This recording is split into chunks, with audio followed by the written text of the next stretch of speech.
give. Jesus is really teaching, if you don't give it, you don't got it. Bad grammar, good theology. Jesus is saying, if you really got it, if it got from here to here, you wouldn't go out and act the way you are. The fact that you're acting the way you are is an evidence that you've not really let the truth and power of what I've done in your life get into your heart and deal with the garbage that's in your life. Because if you got it, you'll give it away. And what's not actually even told in this story, but is true, is this next thing. Forgiveness is not a one-time event, but it's a new state of being. It's not a one-time event. That's why Jesus is saying, don't think in terms of a number.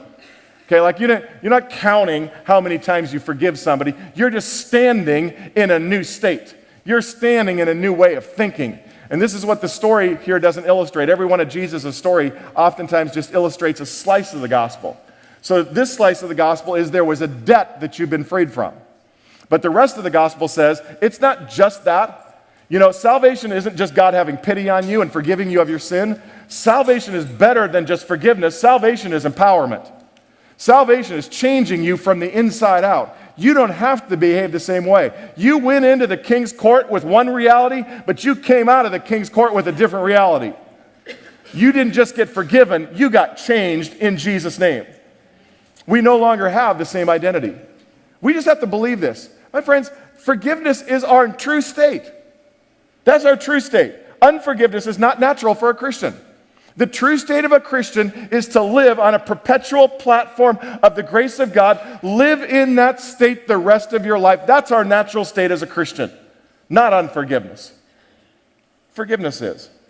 And when we begin to do that, we begin to realize, and these are the dialogue that begin to happen in our mind. I might not feel like forgiving, but I can forgive because Jesus is living in me. I might not feel like forgiving right now, but I can do all things through Christ who gives me strength. That person doesn't deserve my forgiveness, but neither did I. And God forgave me. I can go out and give forgiveness. I can do that because I'm a Christian. I don't live in my own effort, my own strength. I live in the power of God who makes me think differently, live differently, behave differently, not because I'm trying harder, but because I believe this is true. It's not a one-time